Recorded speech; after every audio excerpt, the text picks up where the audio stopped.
And I went to my church and I told them what had happened. And I said, you can leave me if you want to, but I'm asking you to give me 1 year to prove my point, that there is only one God and that Muhammad is the messenger of God.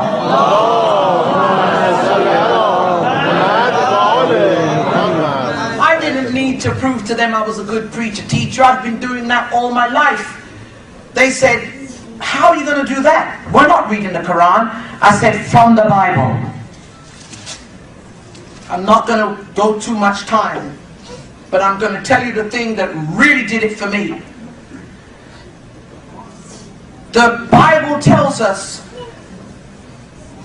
that a book was going to come to the earth from God himself. The Bible tells us that.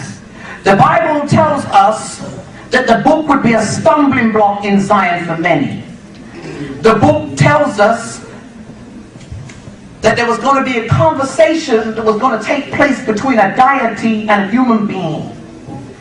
Jesus, peace be upon him, has been misunderstood to be the prophet of Deuteronomy 18:18, prophesied by Musa. How could he be when Jesus was more than a prophet? He is the Messiah. Make your mind up. Is he the Messiah or is he just a prophet? Because if he's the Messiah, then there's one more prophet that would come. Malachi tells us in Malachi in the last chapter that this prophet would come just before the ending of the world, that would bring a religion that would last until the end of the world. How could it be Christianity when Zephaniah said that the prophet that brings this message would cause the world to come together in one consent, sanctifying the name of God, calling upon God in one consent. That means, and he said, of a pure language, of one pure language. There is only one religion on the earth that requires you to learn one language to pray. I went to the church, we dragged the read of the gospel. I said, if you had really read the message of Jesus Christ, you'd have been Muslims. Nobody was convinced. We dragged the read. It took me 1 year and 2 months to drag the read. Then I had to drag the Old Testament. That means go through it from the lineage of Ishmael. We all know Isaac. We're Christians. Let's do Ishmael. He had 2 sons. What happened to the other son? Where are the 12 princes that were promised from Ishmael? Where are they? Oh, they've been and gone apparently. We missed the boat. This is shocking news, because we Christians think we know it all. You're going to tell me that the princes have come and gone and we didn't know nothing about it, and the Muslims are there having fun with all this? No wonder they don't want to talk to us. They realize we missed the boat. I said to Brother Isa, Paran is a bunch of caves. It's different from the other mountains. He said Muhammad got his message in the cave. I said, I know that, but I need to bring it proof. I need hard proof. When did this conversation take place?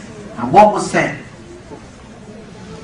Isaiah 29, I'm not going to go into all of the different scriptures, I'm just going to borrow this one to show you the turning point.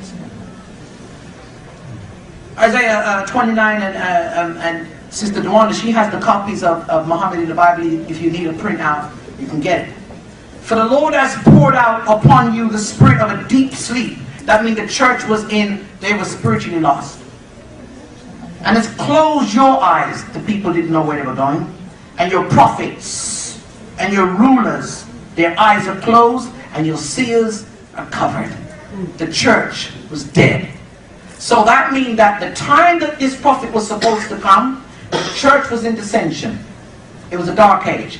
Now if you do your history, you will see that in Europe and everywhere else, yes, the church was very much in a dark age. And the visions of all have become unto you as the words of a book. Ha! I found the book. The book is sealed which men deliver to one that is learned, saying, read in the name of your Lord. I pray thee, read. But he said, I cannot read. This is the conversation. This is Isaiah. The brother there is looking like he wants to know what that is. That's Isaiah 29. I'm reading from the 10th verse. They said, I cannot read. It is sealed, I cannot read. Then the angel said, read this, I pray thee, in the name of thy Lord. And he said, I cannot read.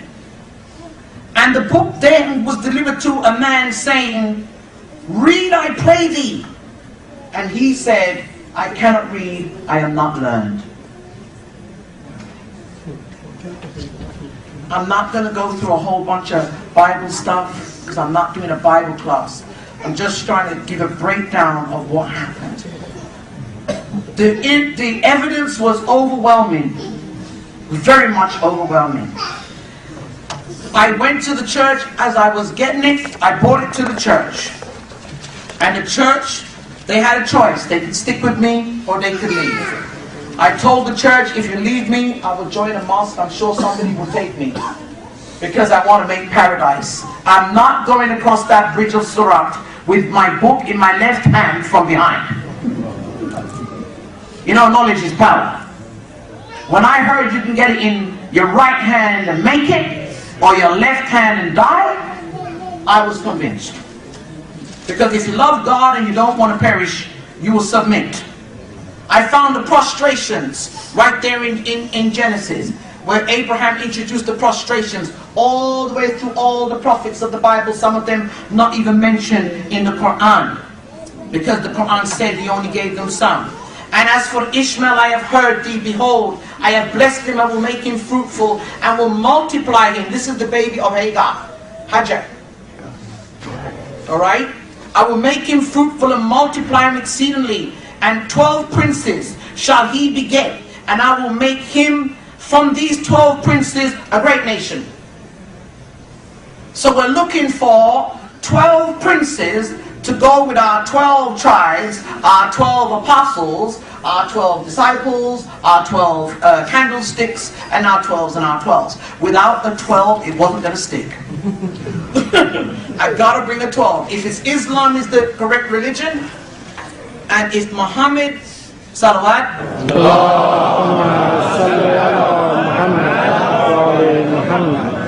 is the messenger of God,